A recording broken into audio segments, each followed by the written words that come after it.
Қытай жарандары бойынша маалымат айтып қояйын. Урматтуу эл журт, акыркы маалдарда ошо Кытай жарандары боюнча мамлекетибизде ар түрдүү сөздөр чыгып, Кытайлар басып кетти, Кытайлар талап толоп алды, Кытайлар бардык жерди ээлеп алды деген көптөгөн туура дагы, туура эмес дагы сындар айтылып атат. Туура жагын айтканым, туура Кытай мамлекеттен келген жарандар көбөйдү. Себеби мамлекетибизде чоң ири проекттер пайда болду.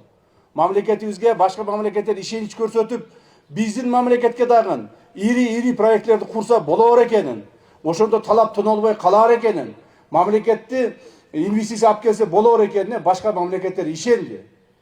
Мына акыркы 2 жылда, айрыкча акыркы 2 жылда ошол мамлекетке ири инвестициялар келе баштады. Кыргыз Кытай темир жолу. Бу эгерде буйруп ушул проектибиз бүтүп калса, 5 жылда бүтөт деп атат. Азыркы күндө жок, биз 3 жылда бүтүрөбүз деп атышат. Эгерде ушул бүтүп кала турган болсо, Кыргызстанга жылына эң эле жок дегенде 500 миллион доллардан акча түшүп турат, транзиттин өзүнөн эле. Биз уже мурдагыдай тупиковый мамлекет эмес, биздин мамлекетибизден өтүп турган. Бул жагы Каспийге чейин, биягы тигели Кытайдын башына чейин бара турган жолубуз болуп калат. Мына ушуларды курууга жумушчулар тартылган. Көптөгөн чоң ири ишканалар курулуп атат. Ири имараттар курулуп атат. Чын айтыш керек, 20-30 этаждуу имараттарды тез аранын ичинде сапаттуу курушка биздин кыргыз курушчуларыбыз, кыргыз жарандарыбыз даяр эмес экендигин биз билдик. Себеби ушуга чейин андай нерселер курулган эмес, жасалган эмес. Чоң завод фабрикалар курулбастан биз бир гана ушул майда чүйдө курулган нерсени талкалап сатып жегенге гана маш болуп калыппыз. Бирок азыркы күндө ушул нерселердин баары кайра кайтарылып, ошол кээ бир чоң инвесторлордун жардамы менен иштеп атабыз. Дагы бир жолу айтайын, бизге келтирген ушу жарандар көбөйүп кетти деген мындай претензиялар туура. Бирок ошол эле мезгилде аларды иштетишибиз керек. Ар бир мамлекетке кирген Кытай жарандары визасы менен кирет. Өздөрүнүн убактысы болот. 2 айдан 1 жылга чейин трудовой виза деп коет. Ал эми жанагы туристический визасы 14 күндөн болот. Визасы бүткөндөн кийин аны керектүү мамлекеттик органдар текшерип чыгарат. Кече мына жанагы объездной жолдо Бишкекте болгон конфликтти. Визасы бар эле, өзү 1 жылдык визасы бар, келип иштеп аткан эле Кытайлар менен биздин кыргыздар конфликт болгон. Алар эң баш жүргөн Кытайлар эмес. Аларды азыр 14 камалып СИЗОдо отурушат, ошо эң башты кылган үчүн. Андан сырткары, эгерде алардын визасы түгөнгөн болсо, алар сөзсүз түрдө чыгарылат. Алардын бардыгы реестрде турат. Эч кандай Кытай сансыз басып кетип, сансыз эле ээлеп алган жерлери жок. Бардыгын отчетто турушат.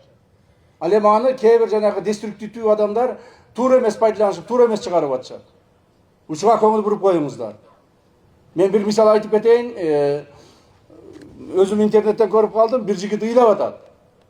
Бирам айтып ыйлап атат. Мен жумушсуз калдым, мына мени түндө жумуштан чыгарып жиберишти. Түнкү клубду жаап салып, балдарым ачка үйдө ыйлап отуратты. Мен айттым, алып келгилечи ошо баланы. Кандай бала экен, мен жумуштап берейин деп алып келсе, ал бала менен баарласак, ал айтат, мен эч кандай бала чакам деле жок дейт, эч жер иштебейм деле дейт, эч кандай жумушта мен эч ким кылган деле жок дейт. А эмне үчүн антип интернетке айтып атасың? Десе, эми мындай хайп кылып айтып коеюн дедим да, дейт. Аны болсо 10 миңден ашык адам көрүптүр. 5-6 миң адам ага ишенип алып туруп, ар түрдүү сообщениялар жазып атат. Бийлик ушундай да, муну кууп чыгат да, монтип бала чакасы акчага калыптыр да, мунун бала чакасы ким багат деп жанагыдай деструктивдүү нерселер жазып атышат. Дагы бир кыз ошентип бир келин ошентип жазган экен, ошо келинди алып келгилечи десем, ал келинди алып келишти. Аны менен сүйлөшсөк, ал Дордой ассоциациясында иштейт экен. Ал айтып атат, мен дейт бала чагам ачка калып азыр ыйлап отурат, мен билбейм эмне кылышымды деп, баягы келин интернетке ыйлап атат. Дордойдо иштейт экен, $1000 айлык алат экен. Дордой плазада бир дутиги бар экен, ал жерден $3-4 миң пайдасы табат экен. Аны айтып атат, ай карындашым, эмне үчүн аны мынтип чыгарып атасың десе, элдин баарын чыгаргандан мен да чыгарып коеюн дедим да деп коет. Мына көрдүңөрбү? Ошондуктан ушундай чагымчылдарга ишенбеш керек. Чагымчылдар элди козутуп, жасап аткан иштерди тетириге бургандар бар. Ал эми биз мамлекеттик органдар айрыкча ушу Садыр Кожоевич башында туруп алып, күнү түнү дебестен элдин камын көрүп, элибизди ушу жакшыраак жашаса экен, инфраструктурасын өзгөртсөк экен, жашоо турмушуна кайсыл бир деңгээлде жардам берсе экен деп аракет кылып жүрөбүз.